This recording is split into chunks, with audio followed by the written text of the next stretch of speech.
Bismillahirrahmanirrahim. Assalamualaikum warahmatullahi wabarakatuh. Innal hamdalillah nahmaduhu wa nasta'inuhu wa nastaghfiruhu wa nastahdihi wa na'udzu billahi min shururi anfusina wa sayyiati a'malina. May yahdihillahu fala mudilla lahu wa may yudlilhu fala hadiya lahu.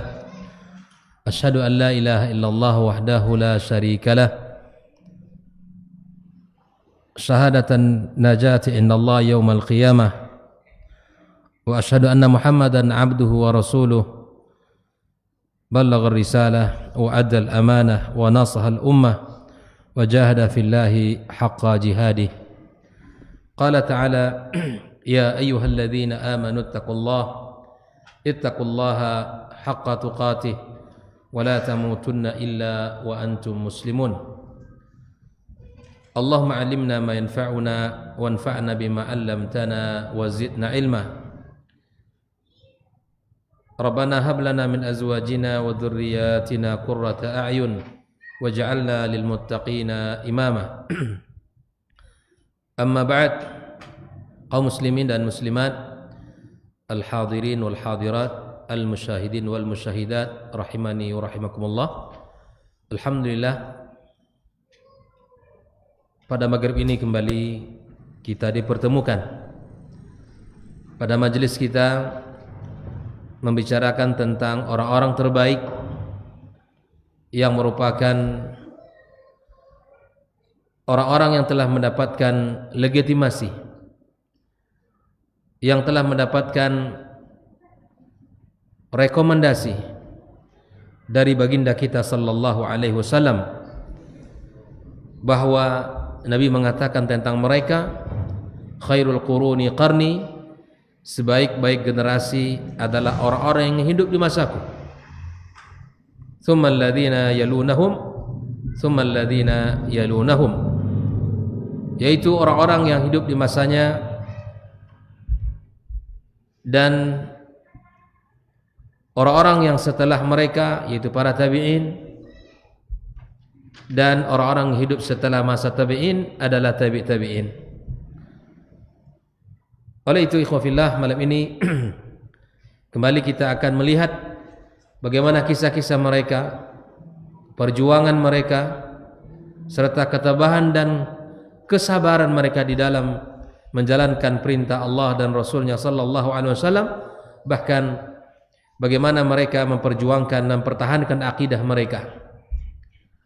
Tidak hanya itu, tapi kita akan melihat dari sisi seperti apa mereka hidup dengan keluarga mereka, sejauh mana perhatian mereka terhadap keluarga mereka. Itulah yang akan kita bicarakan. Bersama kita malam ini sahabat Nabi yang teguh dan sabar di dalam mempertahankan akidahnya walaupun dalam siksaan yang sangat luar biasa, siksaan yang sangat di luar batas. Dia adalah Bilal ibn Rabah radhiyallahu taala anhu. Adalah teladan bagi kita semua di dalam mempertahankan akidah, dalam sebuah kekokohan iman. Karena Bilal disebutkan adalah sahabat yang tidak menyembunyikan keislamannya. Karena di masa itu ada sahabat-sahabat yang sudah Islam, apalagi mereka, ya, apalagi dia ada seorang budak yang ketika itu, di masa itu, boleh menyembunyikan keislamannya karena takut siksaan orang-orang kafir Quraisy. Bilal tidak dengan Bilal. Dia mengatakan, saya datang dari rumah Muhammad dan beriman kepadanya. Dia pulang ke rumah majikannya, kalau bahasa kita ya tuannya. Siapa tuannya? Umayyah bin Khalaf, seorang ya tokoh, ya, orang yang terpandang, dan dia mengatakan, saya datang dari rumah Muhammad dan saya beriman kepadanya. Dia berani mengatakan, kalau dia sudah beriman kepada Nabi Muhammad sallallahu alaihi wasallam. Karena sebagian sahabat karena takut disiksa, kemudian mereka takut mendapatkan ya perlakuan yang tidak baik, sebagian mereka menyembunyikan keislamannya. Tapi tidak dengan Bilal bin Rabah, walaupun dia sebagai posisi sebagai seorang budak. Nama beliau adalah Bilal ibn Rabah. Rabah itu ayahnya, Al-Habsyi. Beliau ini dari keturunan Ethiopia, Al-Habasyah, ya. Digelar dengan muadzin Rasulullah sallallahu alaihi wasallam dengan suara yang merdu dan indah. Maka dia ditunjuk oleh Nabi kita sallallahu alaihi wasallam.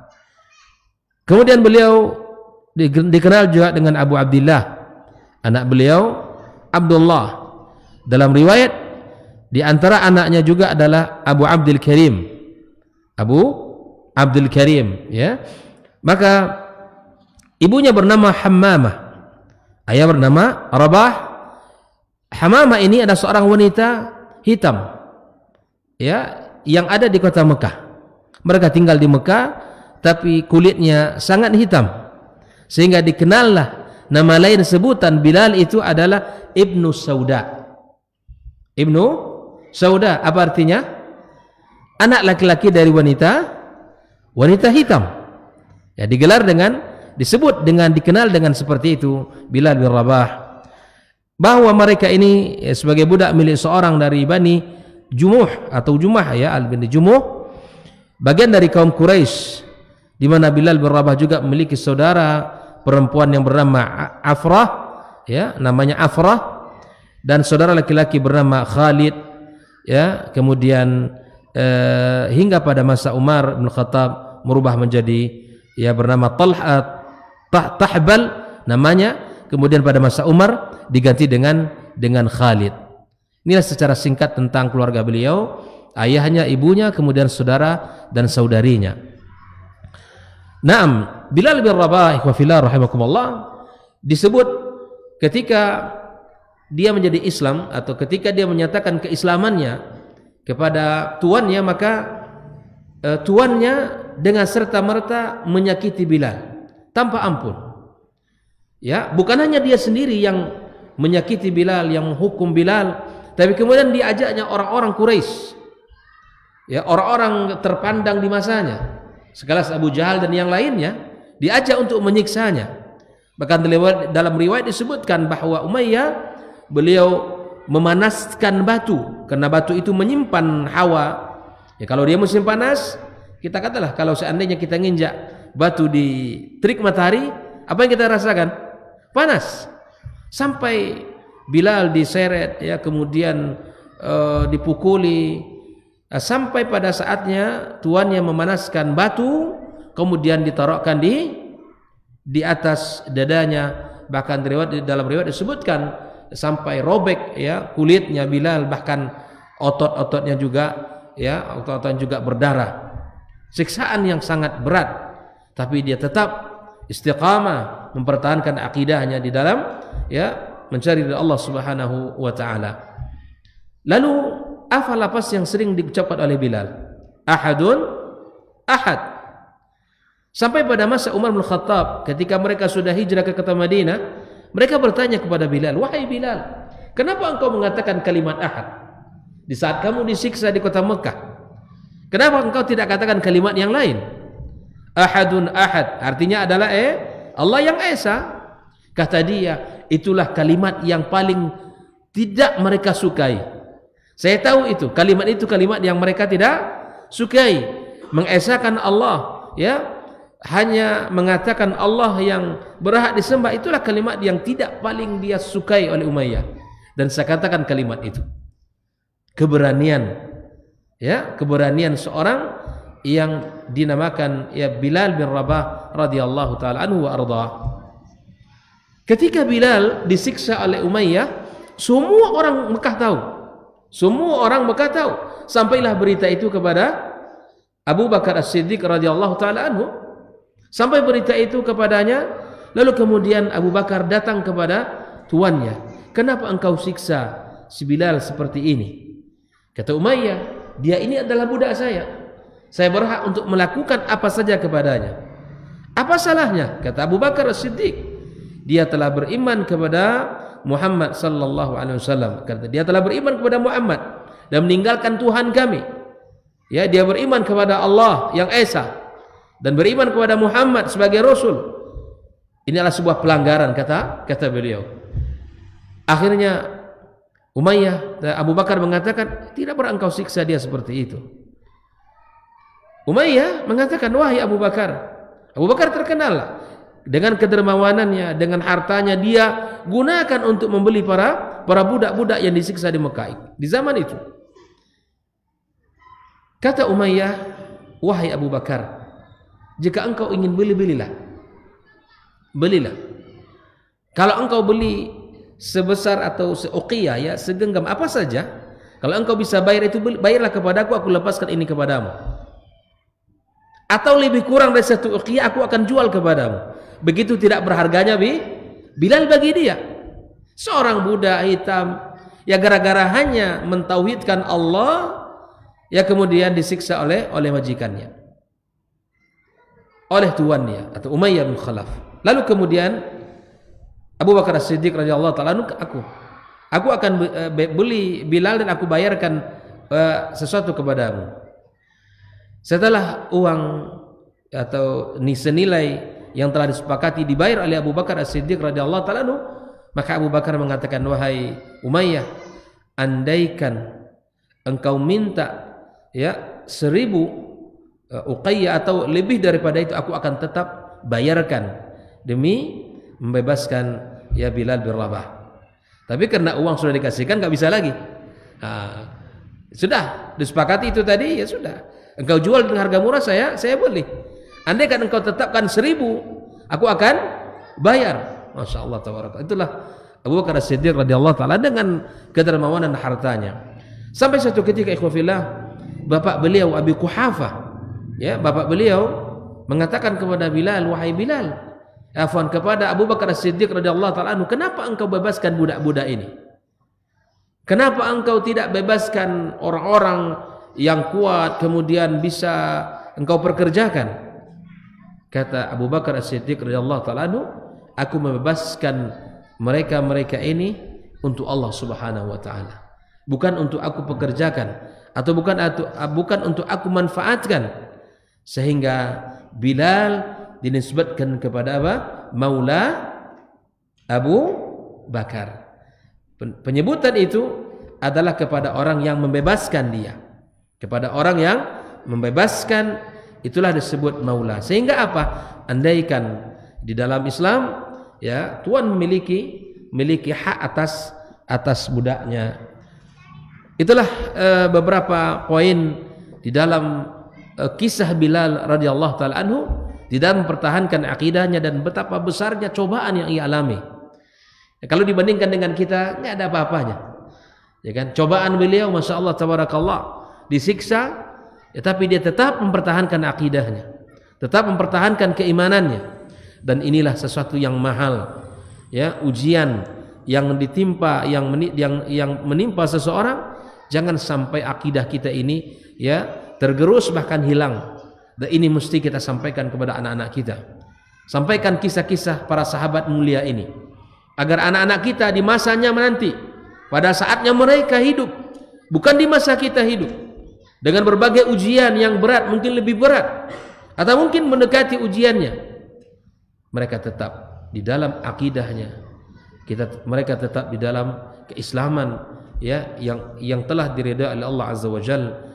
Maka sampaikan firman Allah Subhanahu wa taala, wala tamutunna illa wa antum muslim. Jangan kalian mati, jangan kalian meninggal dunia kecuali dalam keadaan berserah diri kepada Allah.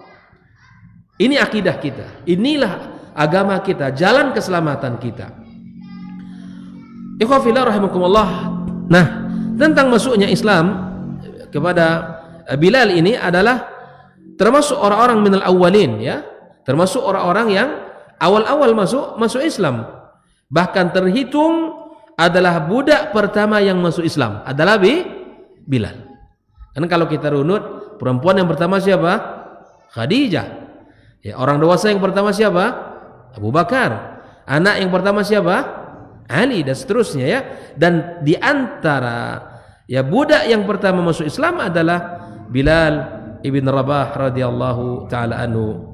Diriwayatkan dari Mujahid ia mengatakan bahwa yang pertama kali menyatakan Islam secara terbuka, ya tidak secara tersembunyi, 7. Rasulullah SAW mengatakan Abu Bakar, Bilal, Khabbab, Suhaib, Ammar, Sumayyah ibunya Ammar.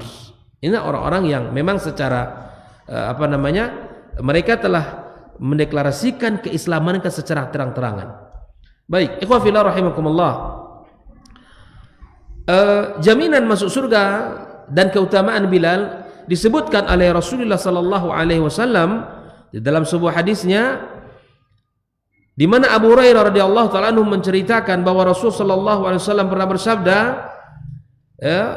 kepada Bilal ketika itu pada salat subuh, ya Bilal, hadithni bi arja amalin amiltu fil Islam, ya, fa inni sami'tu duffana 'alaika baina yaday fil jannah. Ini perkataan Nabi kepada siapa? Kepada Bilal. Wahai Bilal, beritahu kepadaku apakah amalan yang paling mulia yang engkau kerjakan di dalam Islam.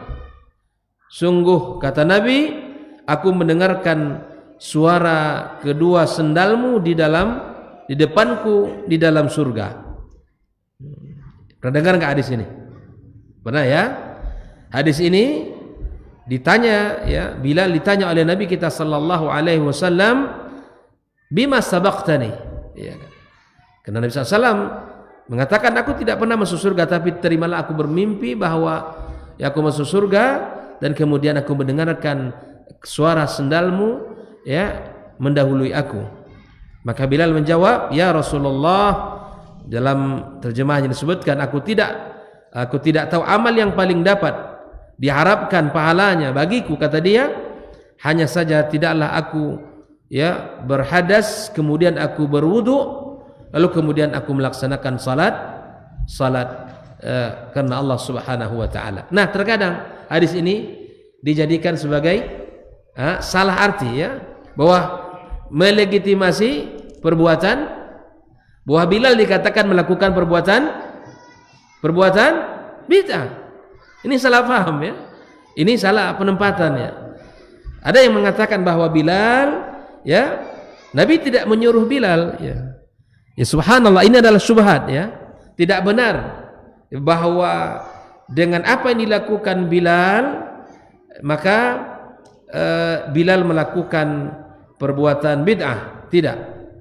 Yang pertama, ada hadis yang mengatakan bahwa, ya, barang siapa yang berwudu dan menyempurnakan wudunya, kemudian dia salat 2 rakaat, ya, kemudian salatnya khusyuk, tidak mengingat yang lain, maka kata Nabi SAW, ghufirat khatayahu au khutat khatayahu, maka diampunkan dosanya oleh Nabi sallallahu alaihi wasallam. Apakah di sini Bilal melakukan perkara bid'ah? Tidak. Sama saja ketika Nabi SAW mengatakan di antara sahabat, apa yang kau lakukan di antara amalan yang paling mulia? Mungkin ada yang mengatakan birrul walidain, ya kan? Ada yang mengatakan mungkin salat malam. Tapi di sini Bilal menyebutkan amalan yang paling dia jaga dan diharapkan kebaikan padanya adalah tidaklah dia berwudu kecuali dia laksanakan setelah itu salat 2 rakaat lillah subhanahu wa ta'ala. Jadi tidak benar kalau Bilal melakukan perkara bid'ah, dan inilah syubhat yang sering disampaikan dengan apa yang dilakukan oleh Bilal, maka melegitimasi perbuatan-perbuatan bid'ah. Tidak. Yang kedua, Bilal adalah sahabat, dan Nabi telah mengukuhkan apa yang dikatakan oleh para sahabat dan diikrarkan, ya, oleh Nabi kita sallallahu alaihi wasallam. Ketika Bilal menyebutkan itu, Nabi, ya, mengiyakan, artinya mendiamkan, itu menandakan Nabi SAW setuju dengan apa yang dilakukan oleh Bilal radhiyallahu taala anhu. Inilah salah satu keutamaan Bilal. Dalam riwayat Anas bin Malik radhiyallahu taala anhu, bahwa Anas mengatakan, di mana Rasulullah SAW bersabda tentang Bilal ini, ya, as-subbaku arba'atun, pendahulu ada 4 orang. Pendahulu itu ada 4 orang yang mudah dan cepat melakukan kebaikan itu 4 orang. Ana sabiqul Arab, ya. Maka disebutkan aku pendahulu Arab, Nabi SAW, ya. Kemudian Suhaib sabiqur Rum, ya. Maka Suhaib adalah pendahulunya orang Romawi, kan terkenal ya Suhaib Ar-Rumi. Was Salman sabiqu Faris, Salman pendahulunya orang Persia, ya, orang Persia. Wa Bilalu sabiqul Habasyah, dan Bilal adalah pendahulunya orang-orang Habasyah.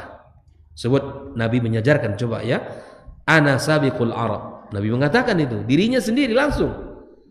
Kemudian disebutkan Suhaib Ar-Rumi, kemudian disebutkan Salman Al-Farisi, disebutkan Bilal ibn Rabah Al-Habashi. Orang-orang hebat, orang-orang mulia. Dan Nabi SAW memuji mereka ini. Suhaib Ar-Rumi, yang Masya Allah tabarakallah, dalam hijrahnya dia meninggalkan harta-hartanya. Ketika dalam perjalanan hijrahnya ke kota Madinah, ada yang menghalangi dia. Kata dia, apa yang membuat kalian untuk menghalangi saya? Apa yang kalian inginkan? Kalau kalian inginkan pundi-pundi hartaku, aku tunjukkan sama kalian. Aku tunjukkan tempatnya, ambil. Tidak akan ada gunanya bagiku. Biarkan aku pergi menyusul baginda kita sallallahu alaihi wasallam, Nabi Muhammad sallallahu alaihi wasallam. Bayangkan.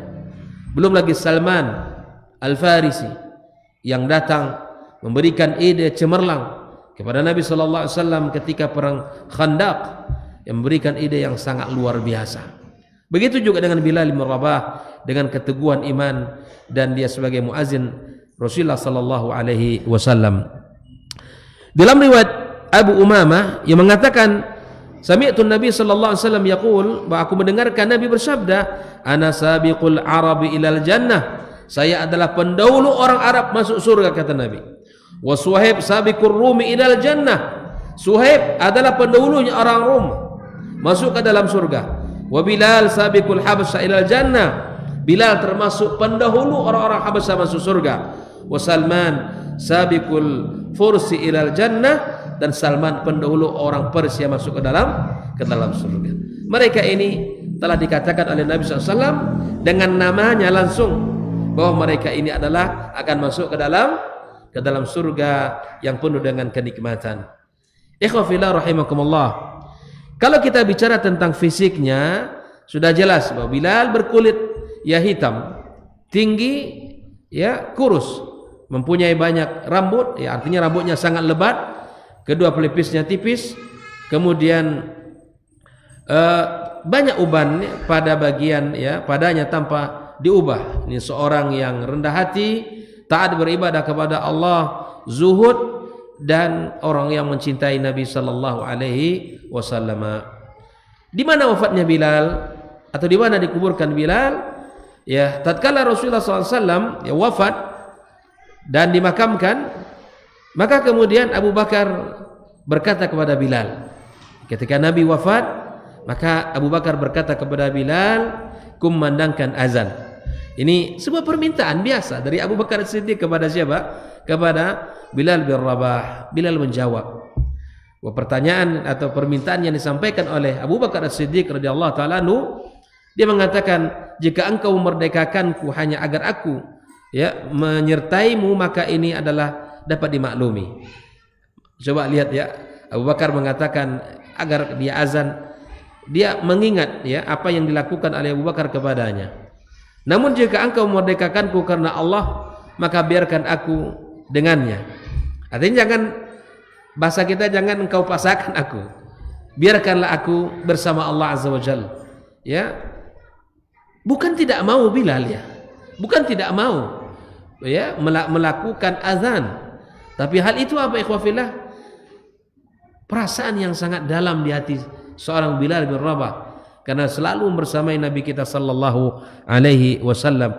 Maka Abu Bakar menegaskan, aku memerdekakanmu wahai Bilal hanya karena Allah Azza wa Jalla. Bilal pun berkata, sesungguhnya aku tidak mengumandangkan azan untuk seorang pun setelah Rasulullah sallallahu alaihi wasallam. Karena yang menyuruh azan siapa? Nabi. Jadi dia tidak mau ada orang setelah Nabi wafat yang menyuruh dia untuk azan.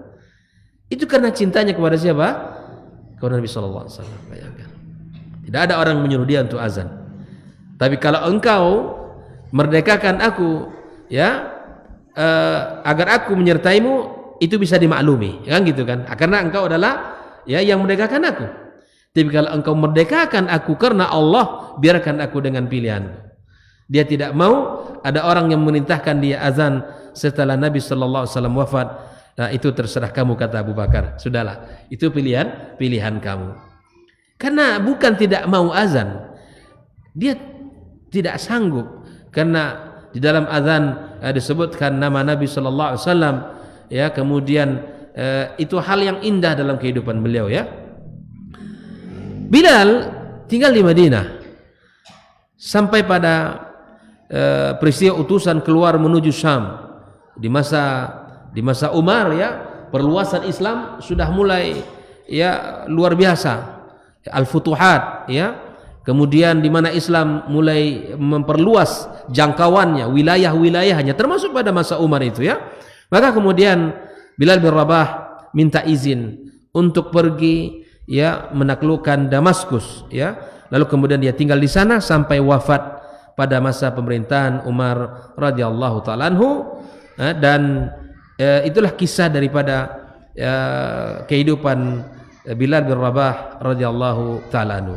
Mari kita lihat, ya, keluarga dan istri dan anak-anak beliau, ya.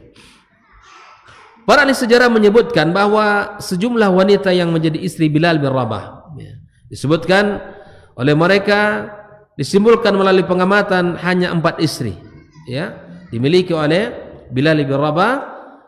Yang pertama, Hindun al-Khawlaniyah. Nama istri pertamanya adalah Hindun al-Khawlaniyah. Ia penduduk Daria. Dalam sebuah riwayat dinyatakan bahwa ia termasuk generasi sahabat. Hindun al-Khawlaniyah. Di dalam kitab Tarikh Dimashq disebutkan.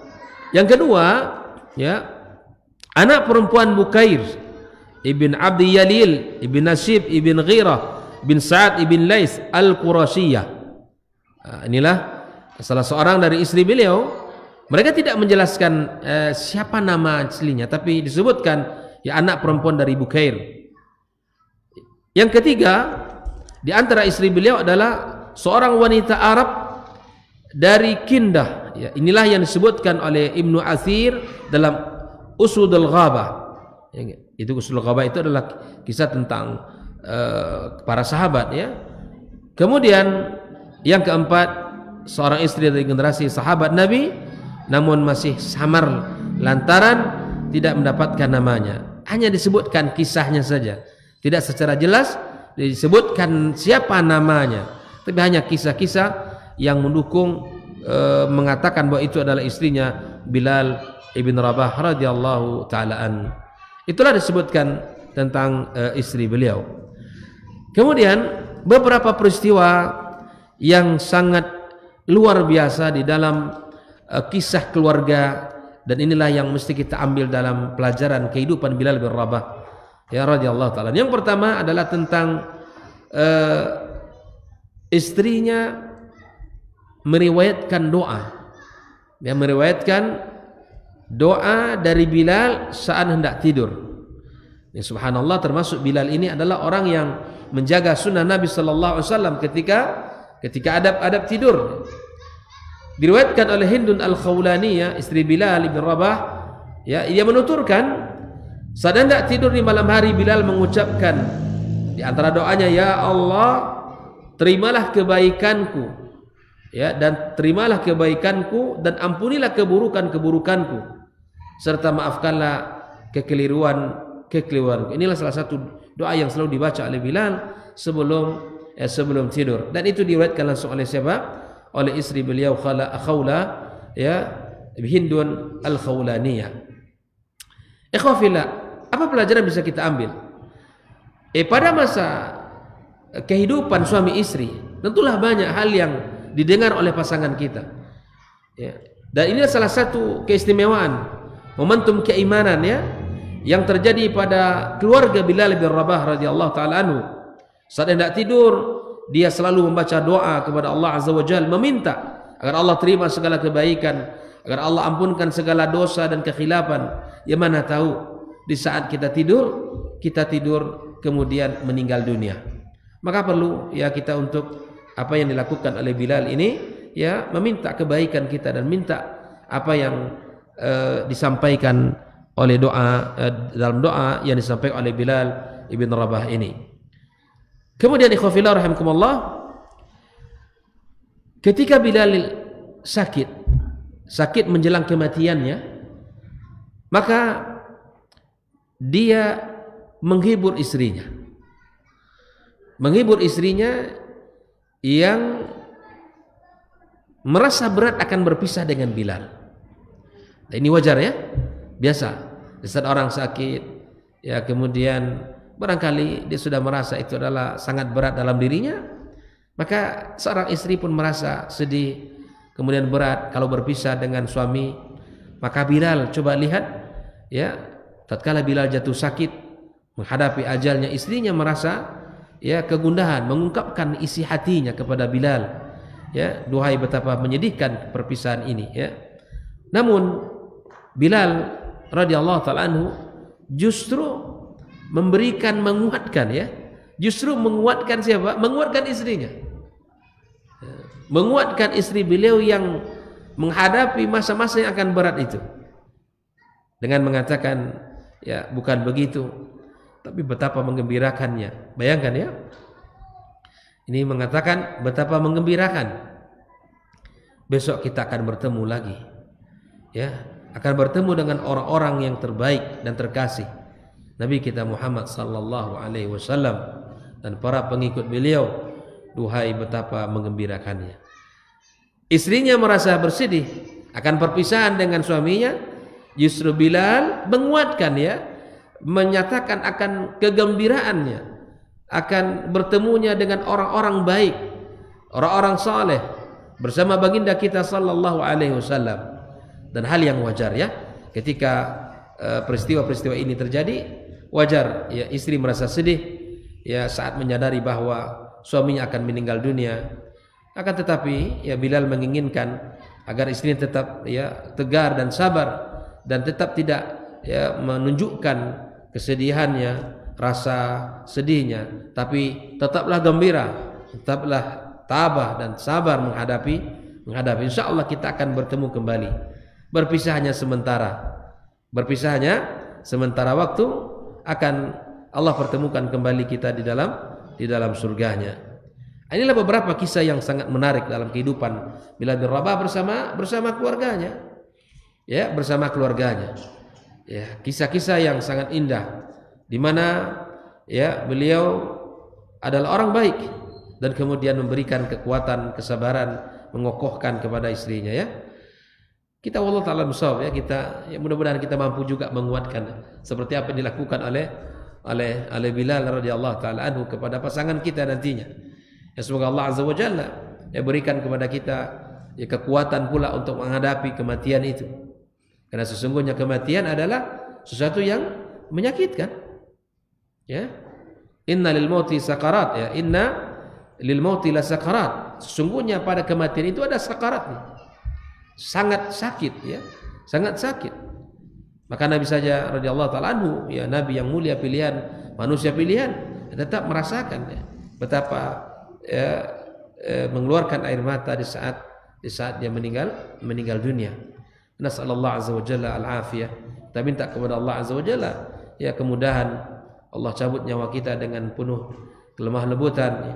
Allah jadikan akhir perkataan kita adalah qaulu la ilaha illallah. Kita minta keteguhan, kesabaran, keselamatan di dunia dan di akhirat kelak.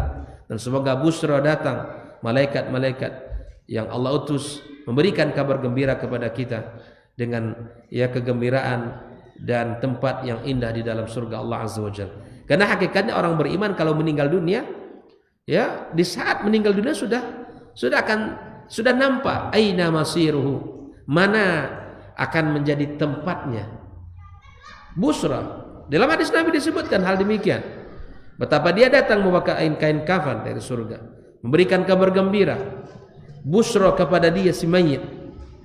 Maka disitulah salah satu hikmah kenapa kita menyegerakan pelaksanaan fardu kifayahnya, Karena jika dia muslim, mukmin, beriman kepada Allah, dia tidak sabar untuk mendapatkan janji-janji Allah Azza wa Jalla.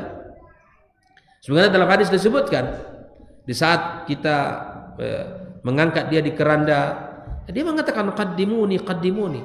Kita tidak dengar ucapan itu, tapi hakikatnya dia mengatakan kalimat itu, qaddimuni qaddimuni, antarkan saya segera, ya, antarkan segera ke kuburannya, karena kuburannya adalah raudhatun min riyadil jannah, kuburannya menjadi taman-taman surga. Fa yumadda lahu maddal basar, kuburan orang beriman, kata Nabi, ya, akan dilapangkan sepanjang mata memandang. Bagaimana kita memandang, ya?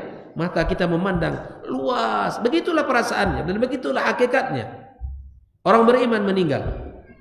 Ya, fayufras lahu min firasil jannah, dibentangkan perembanan dari surga dan ditunjukkan itulah tempat kamu. Bayangkan. Dan aroma serta keindahan surga pun dia dapatkan. Sehingga dalam hadis itu disebutkan, tatkala dia merasakan janji Allah Azza wa Jalla dengan segala kenikmatan, dia meminta kepada Allah Azza wa Jalla, ya Rabbi aqimis sa'ah. Apa itu artinya? Minta kepada Allah agar disegerakan hari kiamat.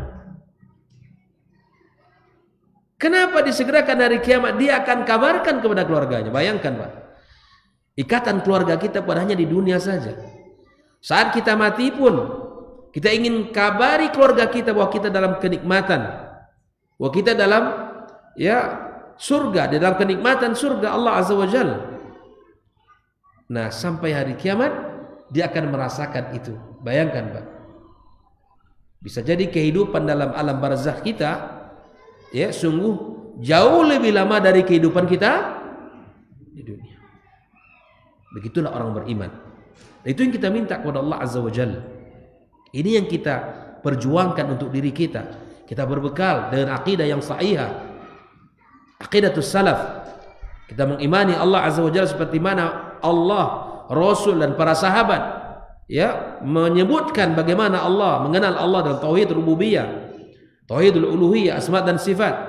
Kita semuanya mengikuti apa yang telah dicontohkan dan dipahami oleh para generasi salaf di dalam beribadah kepada Allah Azza wa Jalla. Nah, kalau kita bercerita kebalikan daripada kisahnya, orang kafir, mereka akan mengatakan ya wailata, ya kan? Kemana? Ya, mereka bawa dalam keadaan gelap gulita seperti ini. Masuk waktu. Baik, kita dengarkan azan, kita lanjutkan beberapa menit.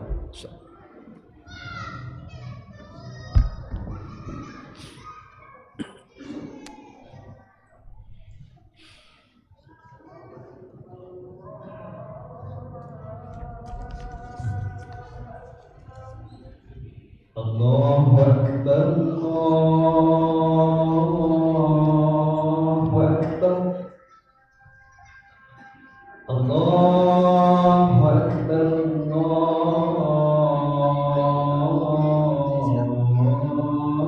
Akbar.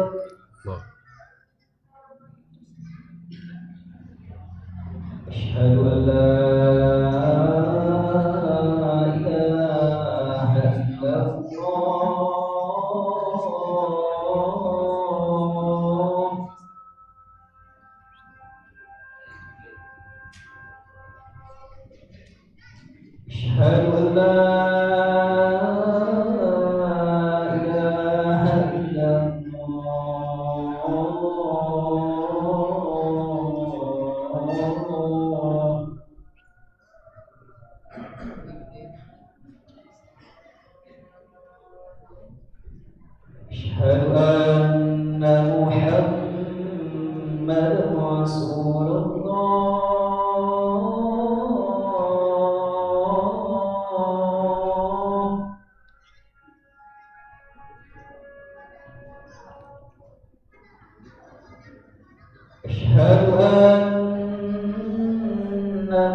حي على الصلاة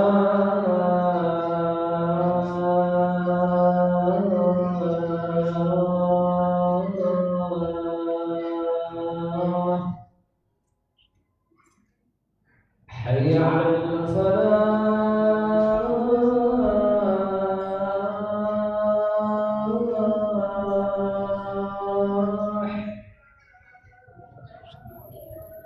حي على الفلاح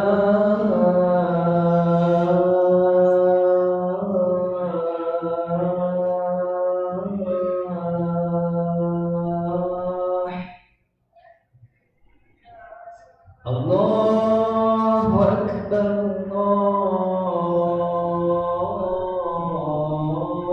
الله أكبر لا إله إلا الله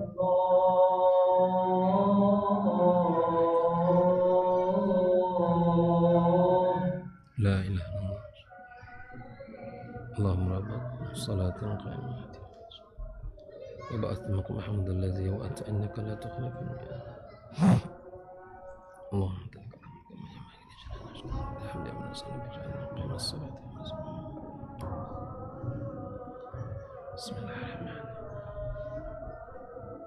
Bismillahirrahmanirrahim. Kita lanjutkan beberapa momentum-momentum kisah keluarga daripada Bilal ibn Rabah ini. Dalam sebuah perjalanan beliau ke Damaskus, maka dia minta izin kepada Umar bin Khattab radhiyallahu taala anhu untuk membawa saudaranya yaitu Abu Ruwaiha yang dipersaudarakan oleh Nabi SAW dengannya.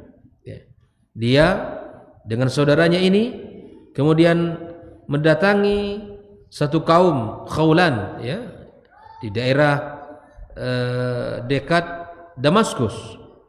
Lalu kemudian mereka mengatakan, dua saudara ini mengatakan bahwa kami datang kepada kalian untuk menyampaikan suatu pinangan Mereka berdua datang ke desa itu untuk menyampaikan pinangan terhadap putri mereka.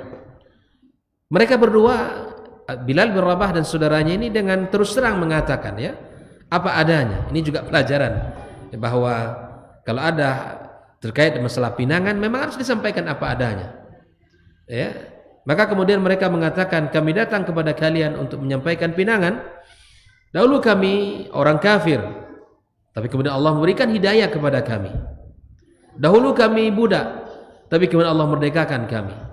Dahulu kami orang fakir, tapi kemudian Allah berikan kepada kami rezeki dan kekayaan, dan Allah berikan kecukupan kepada kami. Maka jika kalian berkenan menikahkan kami, maka hanya segala puji bagi Allah Azza wa Jal. Jika kalian tidak mau menikahkan kami, maka tidak ada daya dan upaya kecuali hanya dari Allah Azza wa Jal. Subhanallah, sebab dua kalimat inilah mereka menikahkan putri mereka dengan Bilal. Jadi memang kalau orang terus terang itu indah tapi kalau orang bersembunyi di balik nama besar keluarganya, kemudian nama besar orang-orang yang ada di sekitar, itu akan repot. Akan lebih dihargai kita oleh orang ketika kita mengatakan apa adanya, dan akan kita dihormati orang apabila kita menjadi orang yang menjadi dirinya sendiri, berkata jujur, mengatakan apa adanya, tidak bersembunyi dengan hal-hal yang bisa membangkit atau menegakkan kehormatannya, tidak. Tapi dia tidak berlindung kecuali kepada apa? Kepada Allah Azza wa Jalla, dan mengatakan apa adanya tentang diri. Ini sebuah pelajaran juga bagi kita Maka dijelaskan akhirnya mereka pun menikahkan Bilal dan saudaranya di daerah Damaskus tersebut. Ini juga pelajaran mahal di mana dia dan saudaranya pergi untuk meminang calon istri pada suku Arab Khawlan, di sebagian komunitasnya tinggal di pinggiran Damaskus. Lantaran hendak memperkenalkan diri, maka keduanya mengatakan hal yang sebenarnya terkait nasab mereka dari mana, kehidupan mereka seperti apa. Ini saya katakan tadi, ya perlu menceritakan apa adanya kita. Tidak perlu kita menyembunyikan sesuatu yang mana kita berharap ya kita tidak jujur mengatakannya. Maka ikhwafillah rahimahullah, kemudian keduanya menyerahkan pilihannya kepada pihak kedua untuk menerima atau menolak. Nah, itu juga salah satu sifat gentleman ya kalau bahasa kita. Kalau kalian terima alhamdulillah, kalau tidak ya nggak ada masalah gitu kan. Jangan sakit hati atau jangan merasa tersinggung. Ya subhanallah. Ketika seseorang menyerahkan urusannya kepada Allah ya dan menyampaikan apa adanya, ternyata itulah yang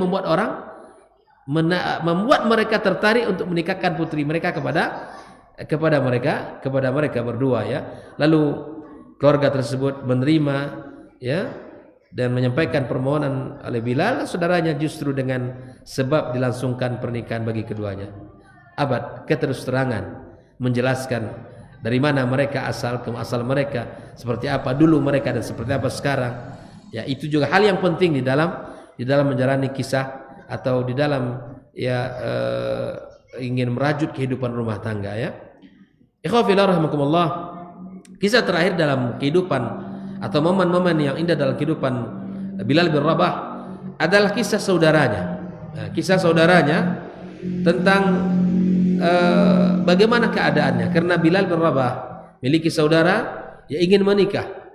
Ya, di mana diriwayatkan oleh Amr ibn Maimun, seorang saudara Bilal mengaku ya berafiliasi kepada bangsa Arab dan bahwa ia adalah bagian dari mereka. Nah, ketika itu ya saudaranya ingin meminang seorang wanita dari kalangan Arab. Jika Bilal datang, maka kami akan menikahkanmu. Ini salah satu salah satu bentuk dihargainya Bilal ya, bahwa kalau Bilal betul-betul ya bersamamu, kami akan menikahi kamu. Artinya menghargai laki-laki ini. Kenapa? Karena menghargai Bilal sebagai saudaranya. Lalu kemudian ya kata mereka setelah tiba di tempat, Bilal pun berkata, aku Bilal bin Rabah dan ini adalah saudaraku. Perlu juga memang pengakuan itu Pak, penguatan itu ya. Iko saudara dia gitu, iko pemilih kami iko. Perlu itu, karena itu bisa jadi menguatkan, bisa jadi itu membuat atau sebuah rekomendasi dari kita. Ini saudara saya. Ya, orang kalau memandang Bilal, masya Allah. Jadi kalau memandang saudaranya seni tanpa memandang Bilal, barangkali tidak menjadi satu hal yang menarik. Karena itulah kehidupan ya, menjadi sebuah penghargaan terhadap keturunan itu ya. Namun ya ini ya, seorang yang kurang perilakunya tidak seperti Bilal, terpuji akhlaknya dan tawaduknya, ibadahnya. Tapi karena penguatan dari Bilal ya, jika kalian hendak menikahkan maka nikahkanlah ya. Namun jika kalian hendak meninggalkan maka tinggalkan. Bilal pun tetap mengatakan, tidak ada paksaan ya, dengan mengatakan ini memang saudaraku. Kalau kalian ingin menikahkan, nikahkan. Kalau tidak pun tidak ada masalah. Ya, ini juga salah satu bentuk sifat yang mesti kita ambil dari Bilal bin Rabah. Nah, siapapun yang menjadi saudaramu maka kami akan menikahkannya. Nah, itu pula jawaban dari keluarga perempuannya. Akhirnya mereka dinikahkan dengan saudara Bilal, dan saudaranya ini adalah Khalid ibn Rabah al-Habasyi. Ya. Apa pelajaran bisa kita ambil dari kisah keluarganya ini? Tampaknya memang saudara Bilal tidak seperti Bilal dalam akhlak, dalam ibadah dan ketaatan, zuhud, ibadah ya. Dan memang semua orang tidak sama ya. Antara kakak beradik pun tidak sama semangat ibadahnya, ya, seakhlaknya, ketaatan kepada Allah Azza wa Jalla. Tapi keberadaan saudara yang baik, ya kan, keluarga yang taat itu akan mengangkat gitu ya, mengangkat saudara yang akan sedang melakukan proses peminangan. Ya, keluarga tentu melihat ini adalah saudaranya Bilal. Ya berharap ya akhlaknya seperti akhlak saudaranya. Maka berkat kedudukan Bilal dan keutamaan Bilal, mereka pun menerima dan menikahkan ya putri mereka dengan saudara Bilal. Ini perlu penguatan dari saudara. Makanya subhanallah, keluarga-keluarga yang baik itu akan membawa kebaikan. Ya, saudara-saudara yang baik akan memberikan kemudahan dalam segala urusan. Maka jadilah kita bagian dari keluarga kita yang baik, yang bisa menguatkan keluarga kita, yang bisa ya menopang dan kemudian yang bisa ya memberikan nilai positif pada keluarga kita. Itu keluarga siapa? Keluarga si fulan. Kan dipandang itu. Keluarga si fulan. Oh, itu adik si fulan. Itu abangnya si fulan dan seterusnya. Sampai hari ini pun masih berlaku dalam kehidupan kita bermasyarakat, ya.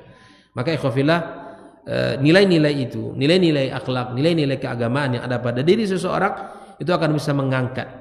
Itu akan bisa ya menambal yang kurang. Itu akan bisa menjadi sebuah alasan yang baik untuk bisa ya diterima atau ditolaknya ya sebuah pinangan ataupun sebuah urusan. Ikhwafillah rahimakumullah, maka dengan kisah Bilal ini sungguh kita bisa terinspirasi dan banyak nilai-nilai kebaikan ya, akhlak, semangat, keimanan, pengorbanan, kesabaran yang ada pada diri Bilal bin Rabah, baik itu secara pribadi ataupun secara keluarga, ataupun dia memperlakukan keluarganya, istrinya ya menjadi seorang yang memiliki ya kekuatan di dalam keluarga, kemudian seorang yang mampu tegar dan tetap dia memberikan semangat kepada pasangannya walaupun ia akan berpisah dengan keluarganya. Wallahu taala alam. Demikian pembahasan kita pada malam ini. Semoga kisah Bilal bin Rabah menjadi inspirasi bagi kita dalam hidup ini dan menjadi bagian yang bisa kita tiru dalam kehidupan kita tentang akhlak, ibadah, semangat ya, ketokohan beliau dan kesabarannya dan kesungguhannya di dalam menjalankan firman Allah, menjalankan agama yang mulia ini. Demikian, wassallallahu ala nabiyyina wa habibina Muhammadin wa ala alihi wa sahbihi ajma'in, wa subhanakallahumma bihamdika asyhadu an la ilaha illa anta astaghfiruka wa atubu ilaik. Wassalamu alaikum warahmatullahi wabarakatuh.